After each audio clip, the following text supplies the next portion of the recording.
Buenas noches, somos el equipo número 2. Vamos a hablarles sobre las operaciones unitarias. Nuestro equipo está conformado por Silvia Yadira, Luis Andrade, Christopher Márquez, Marco Soto y su servidor Raúl Parra.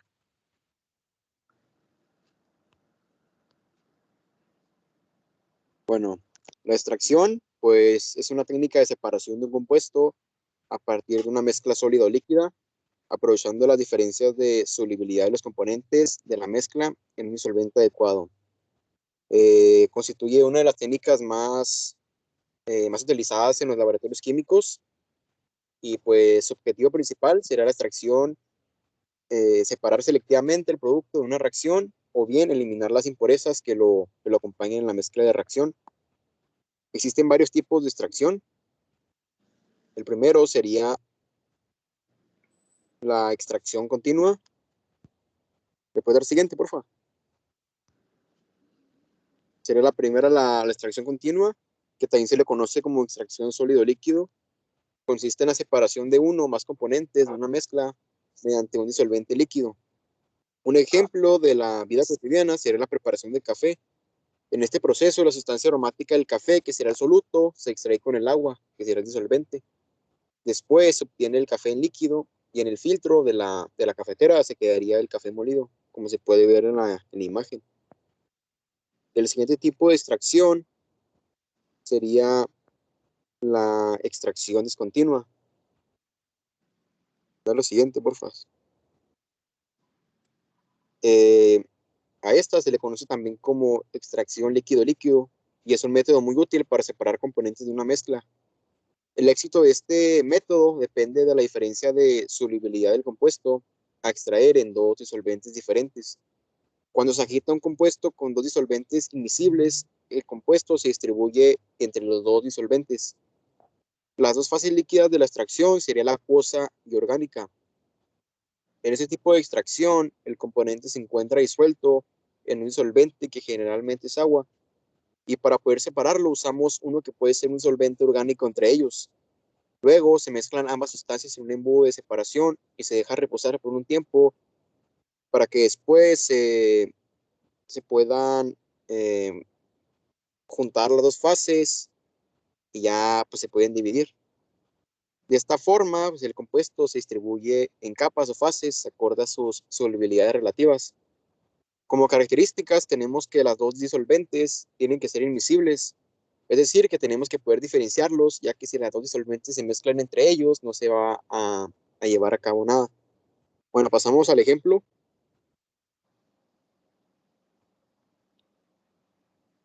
Bueno, este ejemplo sería la separación de agua y aceite. Como se puede ver en la imagen 1, lo primero sería mezclar en un vaso un poco de aceite y un poco de agua. El agua y el aceite no se mezclan bien, lo que sería una mezcla heterogénea, en la que se llegan a distinguir los componentes. Como paso número 2, lo que se va a hacer es ponerla en un embudo de decantación. En la imagen número 3 se puede apreciar que el aceite, al ser menos denso, se queda en la parte de arriba y el agua se coloca en la parte de abajo. Bueno, después de esto tenemos que dejarlo un rato para que se puedan separar las dos fases. Ya como último paso, ya que estén separadas las fases, tenemos que abrir la llave del embudo para que empiece a caer el líquido que está por debajo, que sería el agua. Y así es como se realiza una separación de dos líquidos. Bueno, habló Raúl Parra. Muy bien, ahora me toca exponerles un poco en qué consiste la extracción por etapas de un líquido líquido. La primera etapa, pues hablamos de la preparación del material, que aquí pues prácticamente es donde vamos a preparar todo lo que vamos a requerir para una extracción, como puede ser un embudo de decantación, un tapón, una boca esmerilada, un soporte, etcétera. Vaya, pues va dependiendo del material sobre el producto que querramos extraer. Otra sería la adición de las fases. Aquí prácticamente es donde vertemos una disolución que vamos a extraer seguido de un disolvente extractor. Luego pasaríamos a la agitación de la mezcla. Pues aquí prácticamente tal cual es, procedemos a agitar el disolvente volátil para que su presión de vapor aumente y genere una sobrepresión. Después brincaríamos a lo que es la separación de las fases. Después de estos procesos, notaremos una línea de separación donde ya se separaron completamente los líquidos. De aquí pasaríamos al secado de la fase orgánica. Aquí es donde se juntan las fases orgánicas, se lavan en una disolución saturada de cloruro sódico que sirve para retener el agua de la fase orgánica. Luego se añade una cantidad de desecante proporcional a la cantidad de disolvente. Se espera un periodo aproximado de 10 a 15 minutos hasta que esté completamente transparente. Y por último entramos a lo que es la filtración y eliminación de disolvente, que es el agente desecante se filtra por gravedad sobre un matraz utilizando un embudo cónico y un filtro de pliegues. De esta manera el disolvente se elimina y ya queda lista la extracción de dicha solución. Algunas aplicaciones industriales de la extracción pues son donde se extraen los aceites esenciales para pues sí, extraerlos, esos aceites de plantas y hierbas orgánicas, la extracción de sal marina con la ayuda de disolventes orgánicos, la extracción de oro, plata, cobre y metales ferrosos con una lixiviación química, la extracción de petróleo con la ayuda del agua para separar el líquido denso de la roca, la separación del yodo y el agua, la extracción de esencias para los perfumes, la extracción de mercurio, la extracción de agua potable de plantas residuales, y un sinfín. Habló Luis Alberto Andrade Chávez y aquí les pondremos un pequeño video de cómo es la extracción.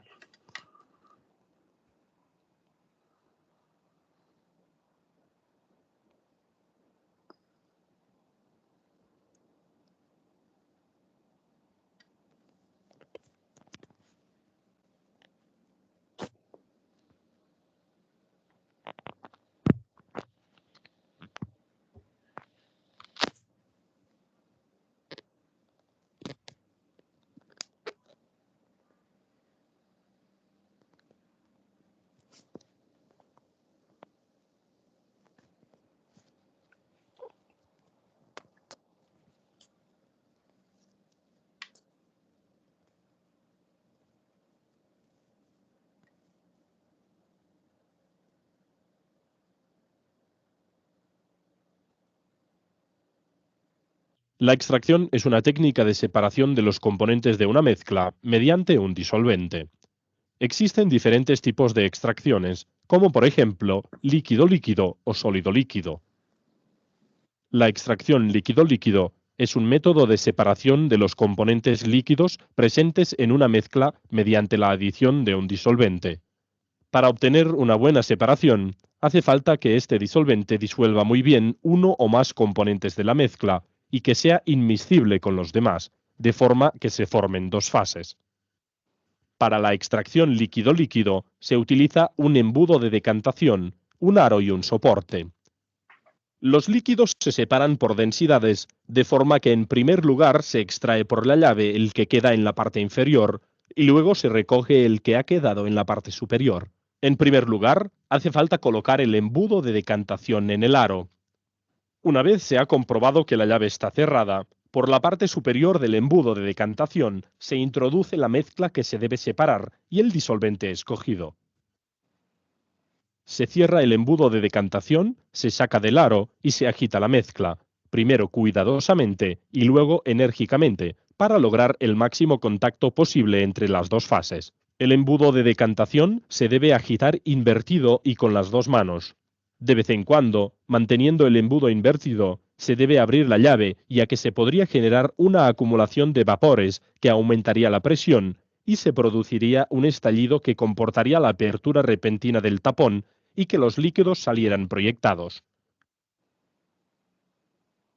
Finalmente, se coloca el embudo en el aro y se deja en reposo para que se separen las dos fases. El embudo debe mantenerse destapado.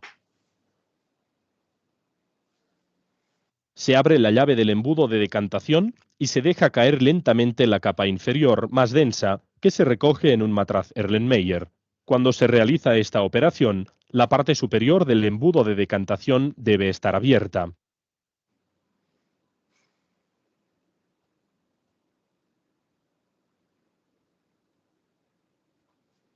A continuación, se recoge el líquido que ha quedado en la parte superior, que contiene el disolvente y el componente extraído de la mezcla problema. Se puede efectuar extracciones sucesivas para obtener una mayor separación de los componentes de la mezcla. La extracción por el método Soxhlet es un proceso muy eficaz para la extracción sólido-líquido, ya que el disolvente se hace recircular varias veces sobre la muestra de la cual se quiere efectuar la extracción, mediante un dispositivo diseñado a tal efecto. El sistema de extracción continua Soxhlet consta de un matraz de fondo redondo, unas pinzas y un soporte, un mortero, una manta calefactora, el extractor de Soxhlet, un cartucho de celulosa y un refrigerante de tipo serpentín. El extractor Soxhlet está formado por un cuerpo central donde tiene lugar la extracción y donde se coloca el cartucho que contiene la muestra, un tubo por el que pasa el disolvente, que en estado gaseoso se dirige hacia el refrigerante, y un sifón por donde el disolvente condensado, con el soluto extraído, regresa hacia el matraz de destilación. Para realizar la extracción con un Soxhlet, en primer lugar se debe pesar una cierta cantidad de muestra seca que posteriormente se tritura en un mortero. La muestra sólida, finamente pulverizada para favorecer el contacto con el disolvente, se coloca en un cartucho de extracción de material poroso, y este se sitúa en el cuerpo del Soxhlet. Para montar el equipo de extracción, se coloca primero la manta calefactora sobre la plataforma de un soporte. A continuación, se sitúa un matraz de fondo redondo con el disolvente adecuado y unos trocitos de porcelana porosa, para evitar que la ebullición sea violenta. El matraz se conecta al extractor Soxhlet, donde se encuentra el cartucho con la muestra, y este al refrigerante. El equipo de extracción debe estar en posición vertical y debe asegurarse adecuadamente mediante un soporte y unas pinzas. Se une el grifo de agua corriente a la entrada inferior del refrigerante mediante un tubo de goma flexible, y con otro tubo se une la salida del refrigerante al desagüe de agua. Finalmente, se abre el grifo de agua corriente. A continuación, ya se puede conectar la manta calefactora y cuando el disolvente se evapora ya empieza la extracción. El vapor generado se condensa en el refrigerante y cae gota a gota en el cuerpo central del extractor Soxhlet. Al ponerse en contacto con la muestra, se extrae el componente soluble de esta, que se denomina análito. Cuando el nivel del condensado llega a la parte superior del sifón lateral, el disolvente y el análito extraído ascienden por el sifón y regresan al matraz, donde vuelve a evaporarse el disolvente para recorrer el mismo ciclo varias veces.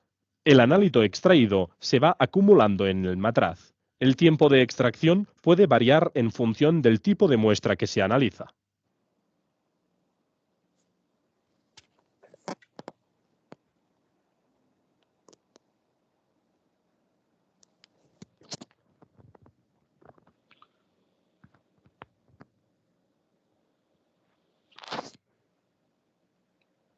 Muy bien, con eso concluiríamos el tema de extracción y ahora pasaríamos a operaciones unitarias de la cristalización. ¿Qué es la cristalización? Se conoce como cristalización a un proceso químico en el que se transforma un gas, un líquido o una disolución en un conjunto de cristales sólidos. La cristalización puede ser empleada como un método para separar los componentes sólidos de alguna mezcla homogénea, es decir, puede ser empleada como un método de purificación. En el sector industrial, los productos que utilizamos día con día se fabrican mediante diversos procesos químicos y uno de los más importantes es la cristalización. Algunos ejemplos que podemos ver sería la formación de la escarcha, que es el agua que se congela en las superficies sólidas. Se puede apreciar en climas muy fríos en una gran cantidad de superficies. Otra sería la congelación del agua. Durante las primeras fases de congelación del agua es posible apreciar en el envase la formación de dendritas y otras estructuras sumergidas que son de apariencia muy similar a los cristales. Otro ejemplo sería el diamante. Es una piedra preciosa que se forma a partir de la cristalización de un carbono puro. Este es el material más duro que se conoce en el planeta. Su formación puede ser natural, como sucede con los diamantes que se encuentran en yacimientos mineros o sintéticos. Otra sería la sal. Esta se encuentra en la naturaleza, pero no en un estado en el que podamos consumirla como estamos acostumbrados. Por ello se necesita separar los cristales de la sal de todos aquellos elementos impuros. Otro ejemplo podría ser el azúcar. Esto es otro producto de consumo muy popular y que pertenece a una de las industrias con mayor éxito y relevancia. Para cristalizar el azúcar es necesario tener en cuenta las distintas variables del tacho, tales como su temperatura, la presión, humedad, cantidad, entre otras.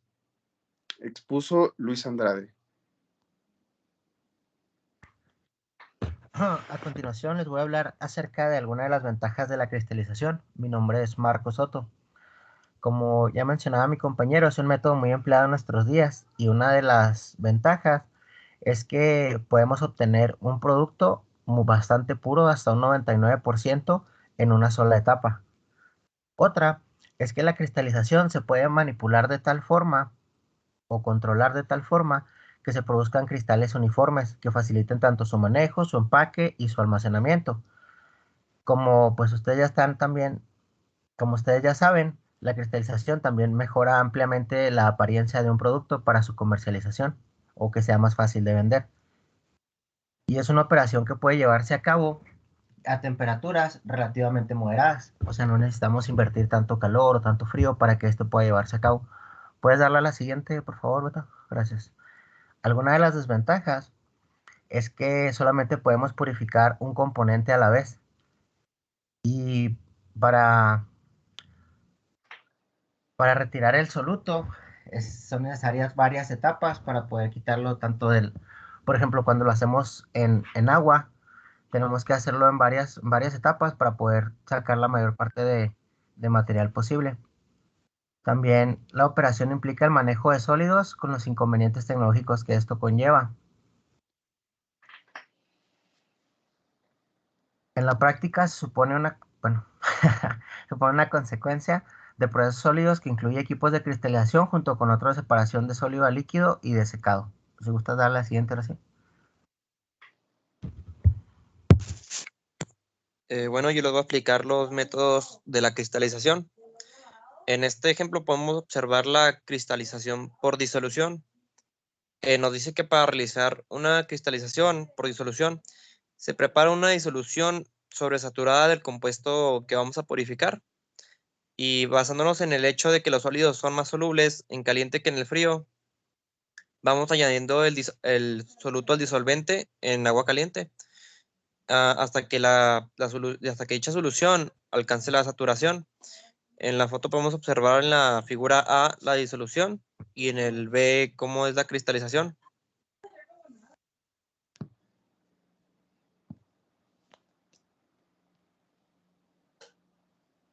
En este método es la cristalización por enfriamiento.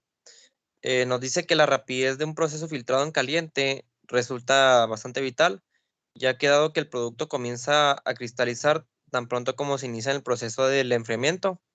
Incluso también resulta indispensable realizar una filtración con un filtro y un embudo previamente calentados, o de lo contrario se nos va a cristalizar en el propio filtro. Aquí en la imagen podemos observar cómo se cristaliza la cristalización por enfriamiento.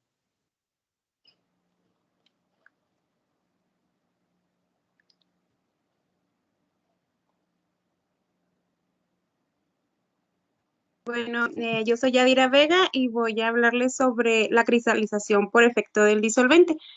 En este caso, se procede a inducir la cristalización rápida de una sustancia soluble en el disolvente utilizado, que en este caso es el agua, variando la polaridad del disolvente. Para ello, se prepara una disolución saturada de cloruro de sodio en medio acuoso, tal y como se ha indicado en los otros métodos. Se preparan de 10 a 15 mililitros de dicha solución y se le añaden de 20 a 25 mililitros de etanol. La menor polaridad del disolvente introducido, que es el etanol frente al agua, tiene como consecuencia una disminución de la solubilidad de las especies iónicas disueltas, que es el cloruro de sodio, y como consecuencia de ello es su inmediata cristalización. La siguiente, por favor.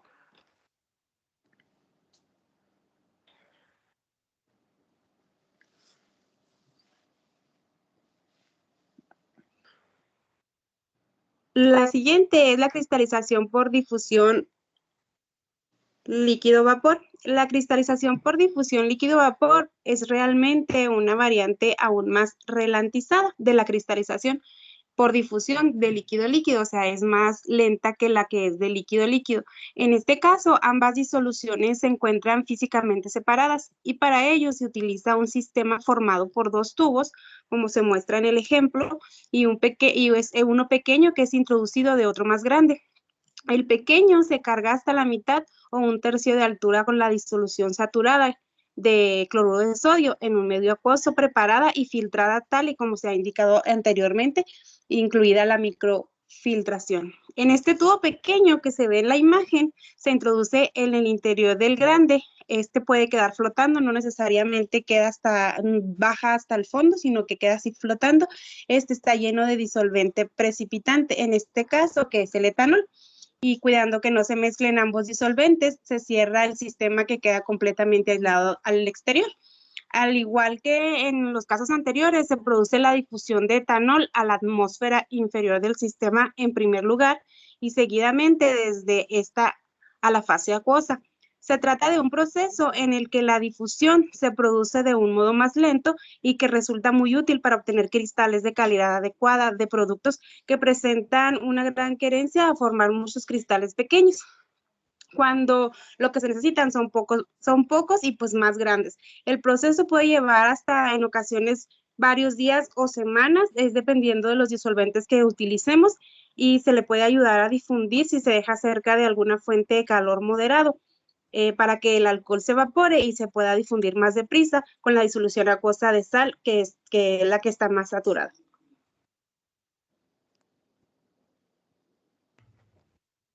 Ok, uso de aplicaciones industriales de la cristalización.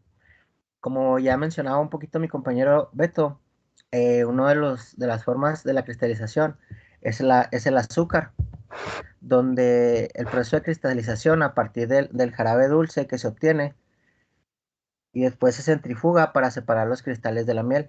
Como ustedes pues ya recuerdan, el azúcar tiene pequeños cristales pequeños, o su apariencia son cristales, y se obtiene precisamente de estos métodos que estábamos explicando. El segundo de ellos es la fabricación de las aspirinas, ya que el ácido acetilsacílico compuesto, que es básicamente el, el activo que hace que las personas les deje doler la cabeza, se obtiene también por medio de este proceso de la cristalización. Y también los cristales de la plata para filmes. La obtención de cristales de plata es útil para ciertos implementos de la industria fílmica o fotográfica temprana, ya que son muy sensibles a la luz y permiten el reacomodo de la sustancia de acuerdo a la impresión lumínica a través de la lente, y se obtiene a partir de compuestos químicos como bromuro, cloruro o hidruro de plata. Y obviamente todos estos ejemplos se obtienen de la cristalización. Siguiente.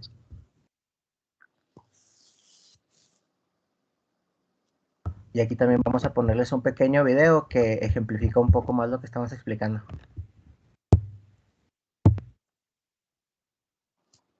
¿Algo rico para celebrar? Los mejores tacos están en Rappi con envío gratis. ¡Rappi! Para esos dolores que quedaron y para los que aparecen nuevamente, Tylenol, enemigo del dolor, amigo de tu estómago. A continuación, voy a realizar un experimento de cristalización rápida. Voy a preparar una solución sobresaturada de nitrato potásico.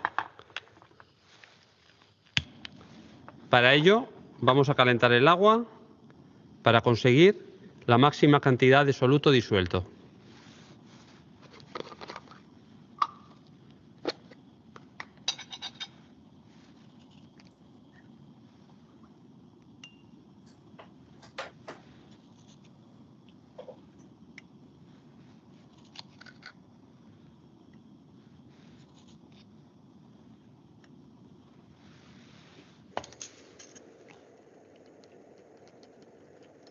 Añado más cantidad de soluto, es decir, de nitrato potásico.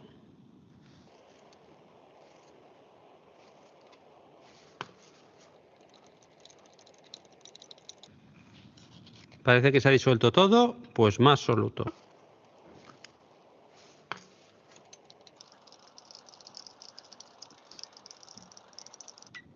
El nitrato potásico se utiliza principalmente como fertilizante. Un poco más. Parece que quiere que le echemos más. Más todavía. Como podéis observar, la solubilidad del nitrato potásico en agua, cuando estamos casi a 100 grados Celsius, es muy alta. Y ahora voy a verter la solución en esta placa de Petri de vidrio.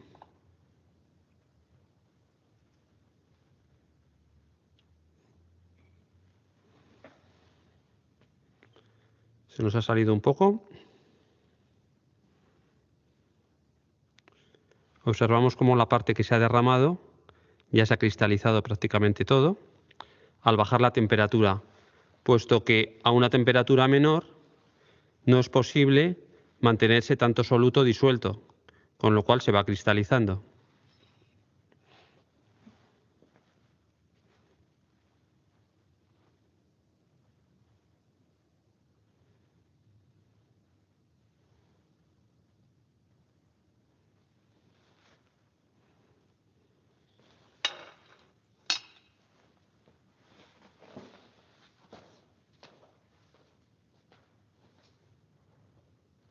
Debido a que hemos puesto demasiada cantidad de nitrato potásico, pues los árboles no nos dejan ver el bosque. Vamos a repetir el experimento, pero con menor concentración de nitrato potásico, y así poder ver cómo crecen los cristales en la solución.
Mis favoritas.